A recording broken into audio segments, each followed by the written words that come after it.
3 months ago, Yunho had chosen love over revenge. He had chosen Nia Bankol and a future he'd never imagined wanting. He thought the hardest battles were behind him, but he was wrong. The gun trembled in Min Yunho's hand as his best friend's body lay motionless on the warehouse floor, blood pooling beneath him in the dim light. Yunho stared at Ji-hoon, his right-hand man, his brother in everything, and felt something inside him die. "I had to," he whispered to the empty warehouse. 24 hours earlier, Yunho had no idea that the man he'd trusted most had been in love with him for 15 years. He had no idea that love could twist into betrayal so completely. He had no idea that choosing happiness with Nia Bankol would cost him everything. Hello and welcome to Afro-Korean Romance Stories. This is part 2 of Yunho and Nia's love story. Trust me, this one is even more gripping and you'd never anticipate what's gonna happen. Hit the subscribe button to support our channel growth. Like this video and tell us what you think would happen next in the comments. It started with a pregnancy test. Nia Bankol stood in her bathroom, staring at 2 pink lines that changed everything. Her hands wouldn't stop shaking. 3 tests later, the result remained the same. She was carrying Min Yunho's child. Joy flooded through her first. She wanted this. Wanted a future with the man who'd shown her what real love looked like, even wrapped in danger and darkness. But terror followed quickly, cold and suffocating. Yunho ran Seoul's criminal underworld. His enemies were everywhere. His past was written in blood. And now she was bringing a child into that world. Her best friend Kahin's words echoed in her mind from weeks ago. He's going legitimate. But is he really? Or is he just doing legitimate things while keeping the rest? Nia pressed her hand against her still flat stomach. She needed to tell him. Needed to see his face when he learned he was going to be a father. That evening, she found him at his penthouse, standing at the floor-to-ceiling windows overlooking Seoul's glittering skyline. He turned when she entered, and something in her expression made him cross the room immediately. "What's wrong? Did something happen at the agency?" She handed him the pregnancy test without speaking. Yunho stared at the 2 lines. His face cycled through shock, then fear, and then, unexpectedly, wonder. His hands began to shake. We're pregnant." "Yes." For a long moment, he simply held her, his face buried in her hair. When he finally pulled back, his eyes were wet. Nia had never seen him cry. Not once in the months they'd been together. "I never thought I'd have this," he whispered. "A family. Something real. Are you happy?" Terrified. His voice broke. "But yes. Happier than I've ever been." That night, while Nia slept peacefully against his chest, Yunho lay awake staring at the ceiling. He thought about his father, Min Tae-won, the man who'd rejected him, abandoned his mother, pretended his illegitimate son didn't exist. He thought about the empire he'd built on violence and blood. He thought about every enemy who would use a pregnant woman as leverage. By morning, he'd made a decision. He had to accelerate his transition to legitimate business. Had to get out completely. Before the baby came. The next 2 weeks moved at breakneck speed. Yunho began selling off criminal operations faster than anyone expected. Drug distribution networks transferred to allied organizations. Weapons smuggling exited entirely. Only the nightclubs, real estate, and investment fronts remained, the legitimate faces of an empire being dismantled from within. Park Ji-hoon watched it all with growing unease. "You're moving too fast," Ji-hoon said during a private meeting, his voice tight with barely concealed frustration. "The other organizations will see weakness. The Wangs especially. They depend on our smuggling routes. Then they'll adapt. You built this empire for 15 years. You're dismantling it in 15 weeks. Ji-hoon's eyes flashed. "For what? A woman?" The dismissiveness in his tone made Yunho's jaw tighten. "For a future. Something you should understand. I understand that you're making decisions with your heart instead of your head. That's how people get killed." Something was wrong. Yunho could feel it, a subtle shift in Ji-hoon's energy, a bitterness that hadn't been there before. But 15 years of trust made him dismiss it. Ji-hoon was his brother in everything but blood. His loyalty was absolute. Or so Yunho believed. Later that night, alone in his apartment, Ji-hoon drank expensive whiskey and scrolled through photos on his phone. Images spanning 15 years, him and Yunho as young men building something from nothing. Yunho laughing at one of Ji-hoon's rare jokes. Yunho bleeding after a fight, letting Ji-hoon patch his wounds. Yunho trusting him with every secret, every vulnerability, every dark corner of his soul. Everything except his heart. Ji-hoon had loved him for 15 years. Watched him take lover after lover, knowing none of them mattered, waiting for the day Yunho would finally see what was right in front of him. That day never came. And then Nia Bankol appeared, some African woman who'd kissed him on a street corner, and suddenly Ji-hoon was invisible. The jealousy had been manageable at first. Temporary distractions always faded. But this one didn't fade. This one moved into Yunho's life, into his bed, into his future. This one was carrying his child. Ji-hoon's grip tightened on his glass until his knuckles went white. If he couldn't have Yunho's love, then maybe he could remind him who he really was. A criminal. A killer. Not some domestic fantasy with an African princess. He picked up his phone and dialed a number he shouldn't have. "Mr. Wang," he said when the line connected. "I have information you'll find valuable." The call that changed everything came 3 days later. Yunho was reviewing contracts when his phone rang, an unknown number with a Chinese prefix. Min Yunho. The voice was cold, cultured, dangerous. "This is Wang Lei. I believe we need to meet." The Wang family controlled smuggling routes throughout East Asia. Yunho's exit from that world affected their operations significantly. He'd expected pushback, but the formal demand for a meeting suggested something more serious. "I'll have my people arrange." "No people. Just you. And bring the woman. I want to see what's worth destroying an empire over." The line went dead. Nia insisted on attending despite Yunho's protests. "This affects my life too," she said firmly. "I'm not sitting at home while you make decisions about our future." He couldn't argue with that. He'd promised her honesty, partnership, equality. He couldn't break that promise now. They met Wang Lei in a private room at one of Yunho's high-end restaurants. The Chinese patriarch arrived with an entourage of guards and one other person, a young woman with sharp features and unreadable eyes. "My daughter," Wang Lei said. "Mei Lin." The meeting was tense from the first moment. Wang Lei made his position clear. Yunho's sudden exit from smuggling disrupted carefully balanced alliances. The Wang family didn't accept disruption without compensation. "What kind of compensation?" Yunho asked carefully. Wang Lei smiled, a cold, calculating expression. "Your hand in marriage. To my daughter." The words landed like bombs in the silence. Yunho's hand found Nia's under the table, gripping tight. "I'm not available for marriage arrangements. I have a partner." The African woman? Wang Lei's dismissal was obvious. "She's not a wife. She's a distraction. Mei Lin would bring you alliance with our family, legitimacy in circles you can't currently access, and heirs that would unite two empires." Nia spoke before Yunho could, her voice steady despite her racing heart. "I'm sitting right here. And I'm carrying his child."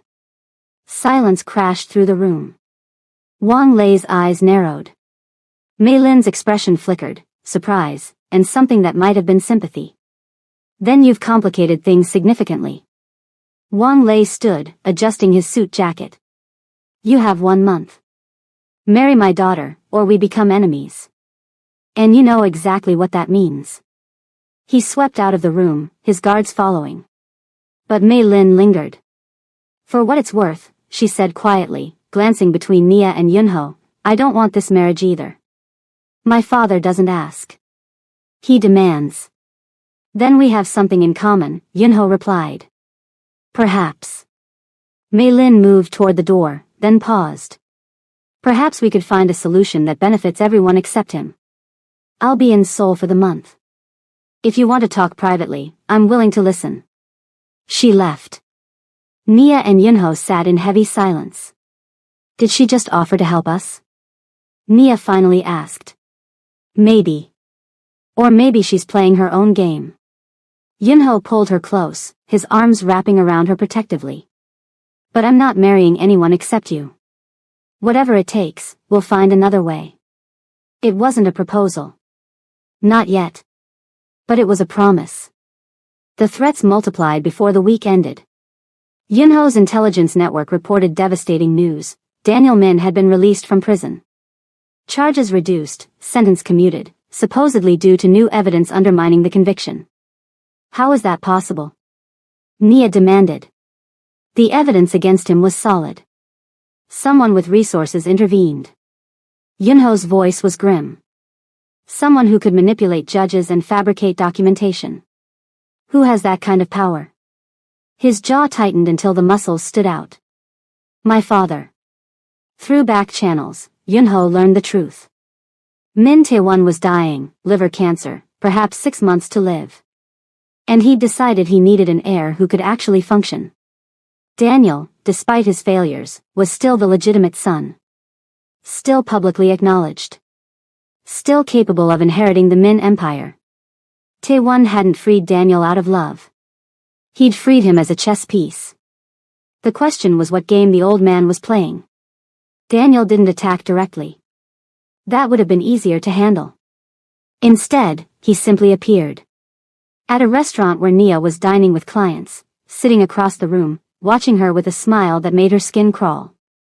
Across the street from her agency, leaning against an expensive car, not approaching, just making sure she knew he was there. At a charity event Yunho attended, exchanging pleasantries with other guests as if he'd never kidnapped anyone, never threatened murder. Psychological warfare. Letting them know he could get close whenever he wanted. Nia was leaving her agency one evening when Daniel finally made contact. He stepped out of the shadows like a nightmare-given form. You look well, he said conversationally. Pregnancy suits you. Yes, I know. Everyone knows. Stay away from me. Or what? You'll tell Yunho? Daniel laughed, and something unhinged lurked in the sound. Prison changes a person, Nia. I'm not the man you knew. I'm not interested in business or reputation anymore. I just want to watch it all burn. You're pathetic. Maybe. He moved closer, and Nia forced herself not to step back. But I'm also patient. And I know something you don't. Her heart hammered against her ribs. What are you talking about? There's a traitor in Yunho's house. Someone who's been watching. Waiting. Feeding information to people who want him destroyed. Daniel's smile widened. Ask yourself, how did the Wangs know about your pregnancy before the meeting?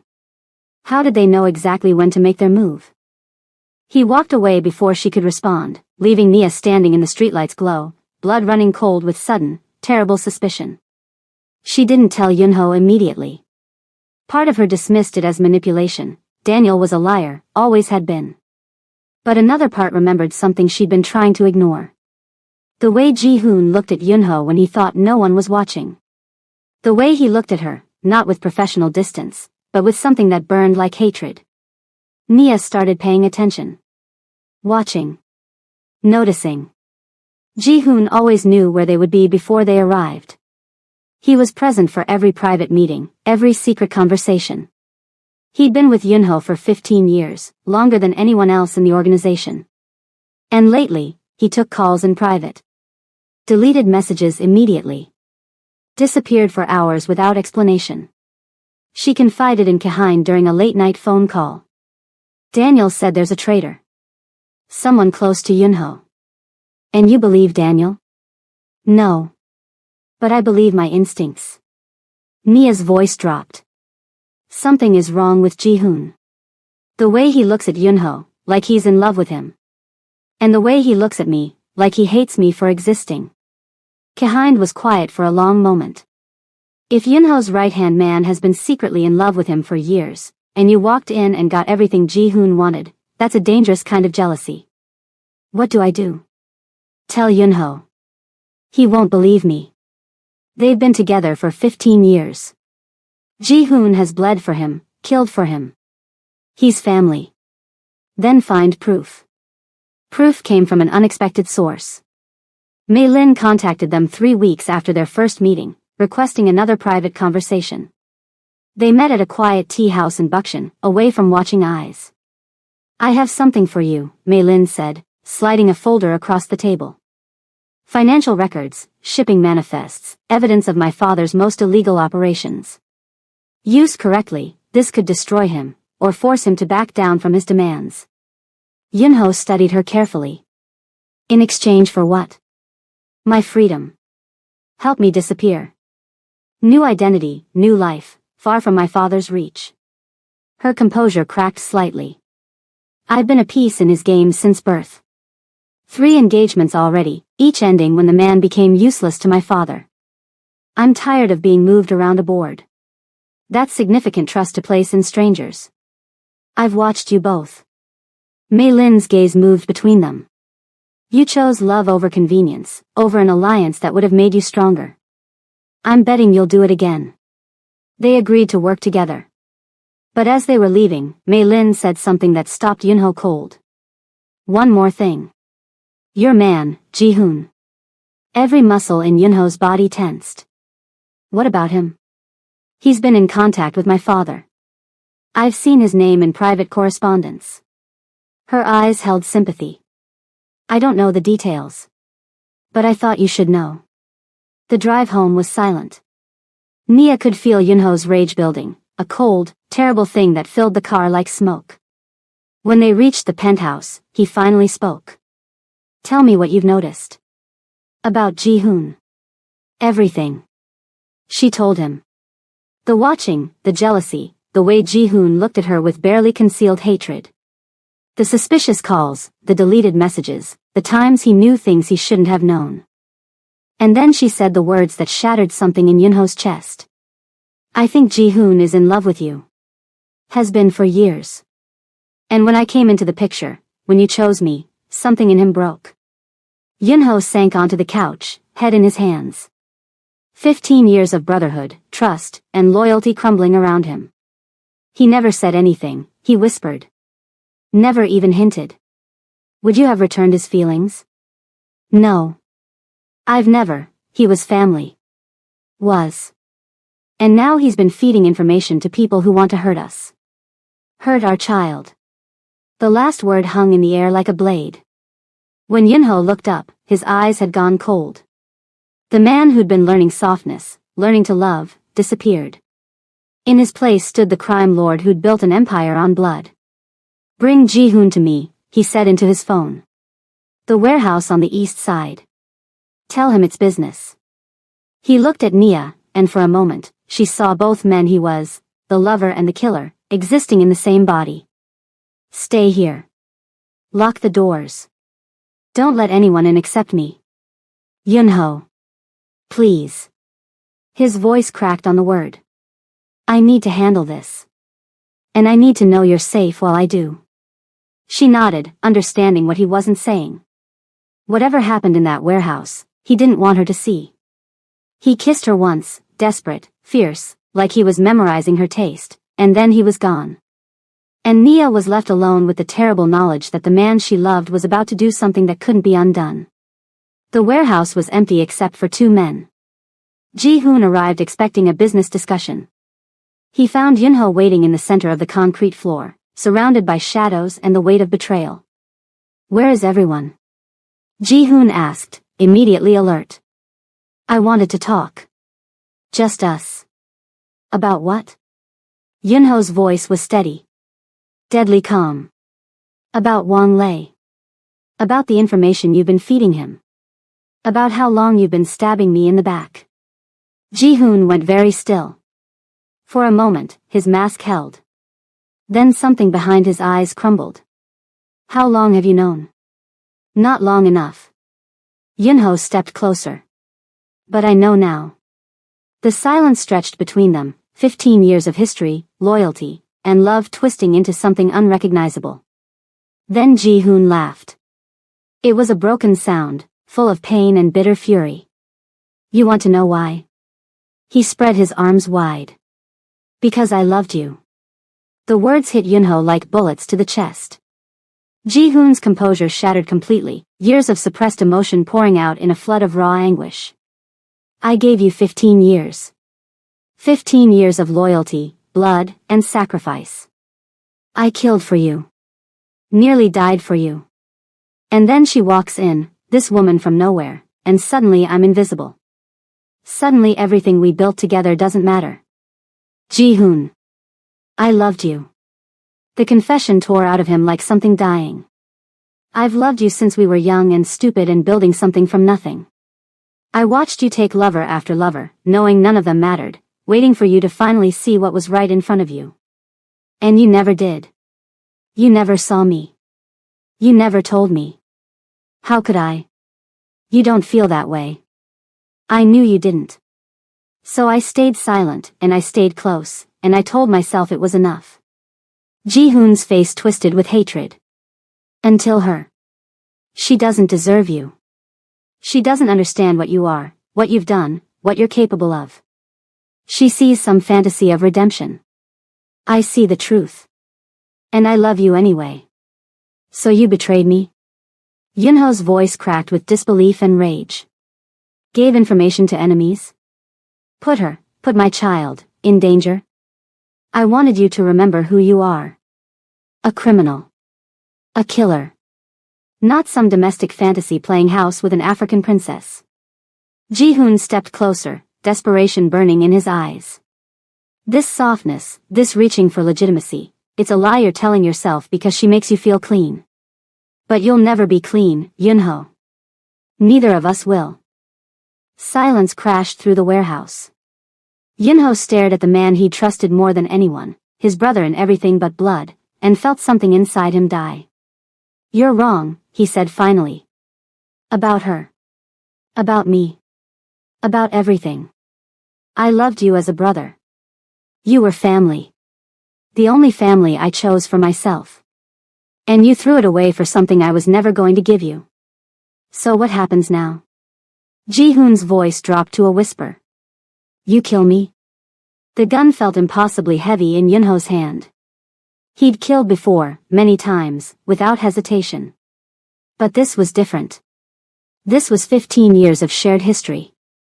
This was someone who'd saved his life more than once. This was a man whose only crime was loving someone who couldn't love him back. But it wasn't the only crime. Ji-hoon had endangered Nia. Endangered their unborn child. Had chosen destruction over acceptance. If you'd only fed information to Wang Lei, maybe I'd let you walk away, Yunho said quietly. Exile. Disappearance. A chance to start over somewhere far from here. But you didn't just betray me. You put the mother of my child in danger. You put my baby in danger. His grip tightened on the weapon. For that, there's only one answer. Ji-hoon closed his eyes. Then do it. At least I'll stop feeling this way. The shot echoed through the warehouse like thunder. Yunho stood over Ji-hoon's body for a long time, the gun hanging limp at his side. 15 years, ended in a single moment. The man who'd been his shadow, his shield, his closest confidant, gone because love had twisted into something monstrous. When he finally returned to the penthouse, Nia was waiting.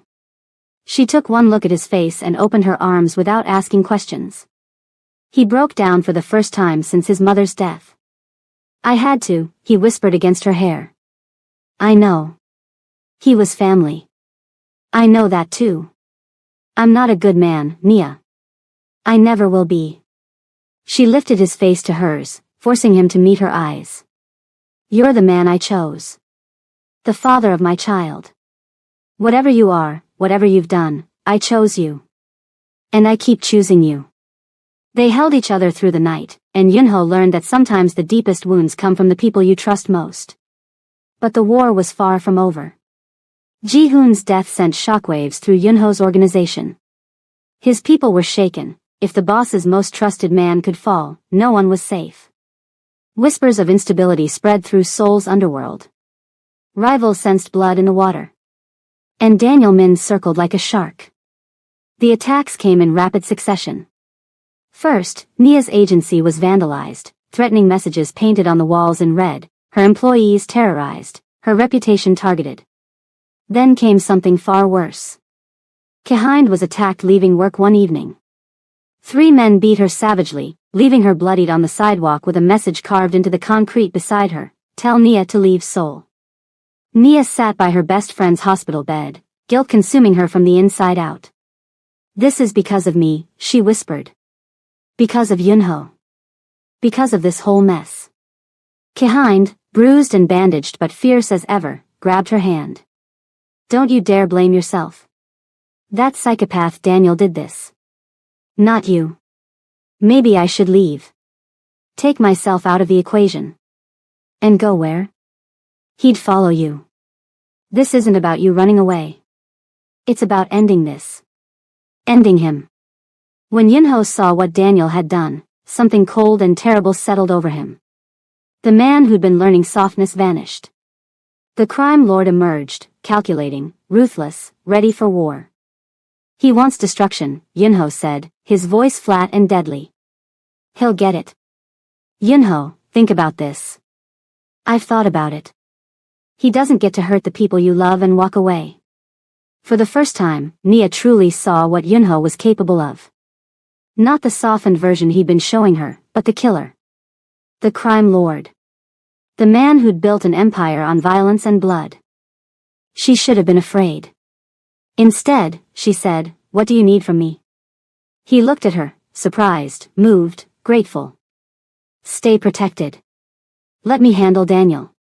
I'm not helpless. And I'm not hiding while you fight my battles. You're carrying my child." His voice cracked. "That makes you the most important thing in my world. Please. Let me protect you." It was the please that did it. Not a command. A plea. "Okay," she agreed. "But I want to know everything. No more secrets. No more secrets." Before Yunho could move against Daniel, another complication arrived, a formal summons from Min Tae-won. The father who'd never acknowledged him wanted a meeting.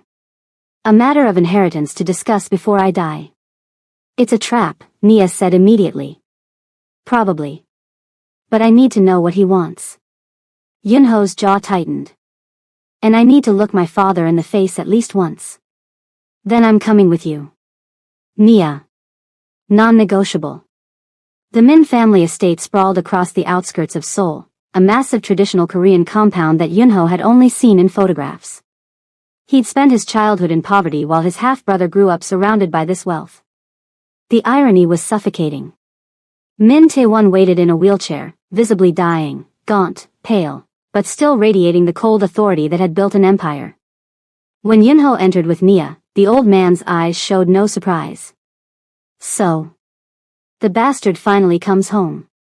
Tae-won's gaze swept dismissively over Nia. "And brings his foreign woman. This is Nia. The mother of my child. You'll speak to her with respect." "A child." Tae-won laughed bitterly. "Another generation of this cursed bloodline. Tell me, does she know what you really are? What you've done?" "Yes. And she stays anyway." The old man shook his head. "Foolish or desperate, I can't decide which." Nia spoke before Yunho could respond, her voice cutting through the tension like a blade. "Neither. I stay because he's a better man than you ever taught him to be." Silence. Then, unexpectedly, Tae-won smiled. "She has fire. Your mother had fire too." It was the first time he'd ever acknowledged Yunho's mother. The words landed like a punch to the chest. "Why am I here?" Yunho demanded. "Because I'm dying. Cancer. 6 months, maybe less." Tae-won's voice was matter-of-fact, as if discussing the weather. "Daniel is useless, prison destroyed whatever sanity he had left. He's a liability, not an heir. That leaves you. You spent my entire life pretending I didn't exist." "Yes. A mistake. One of many." The old man leaned forward in his wheelchair. "But I'm offering to correct it now. Marry the Wong girl, Mei Lin, unite our organizations, and inherit everything. The legitimate businesses. The underground operations. All of it. I'm not marrying Mei Lin. I'm with Nia. The African? Taewon waved dismissively. She's a distraction. A temporary pleasure. Mei Lin would bring power, alliance, a legitimate dynasty. Nia is carrying my child. She's not a distraction, she's my future. Despite his words, the offer landed. Everything Yunho had ever wanted, acknowledgement, legitimacy, his birthright, was being handed to him on a silver platter. The little boy who'd watched his mother die of heartbreak, who'd built an empire just to prove he mattered, wanted desperately to say yes. Taewon saw the conflict in his eyes. Think about it. You have until I die. But if you refuse, everything goes to Daniel. Whatever's left of it. His smile was cruel. Is your pride worth watching everything go to the man you hate? In the car afterward, Yunho was silent for a long time. Finally, he spoke. I'm not going to take it. I know. He offered me everything I've wanted since I was a child. Everything I built my entire life around wanting. I know that too. And it doesn't matter. He turned to face her, and Nia saw the resolution in his eyes. Because accepting means becoming him. I'd rather build something of my own, something clean, than inherit something poisoned. She took his hand. I would have understood if you needed time to think. There's nothing to think about. You. Our child. That's my legacy now. Not his. But they'd underestimated how far Daniel was willing to go. He struck the morning of Yunho's planned meeting with Wang Lei. While Yunho was preparing to use Mei Lin's evidence to neutralize the Chinese patriarch, Daniel's men grabbed Nia from her agency in broad daylight. Professional. Brutal. Efficient. By the time anyone could respond, she was gone. Nia woke in an abandoned building, wrists bound,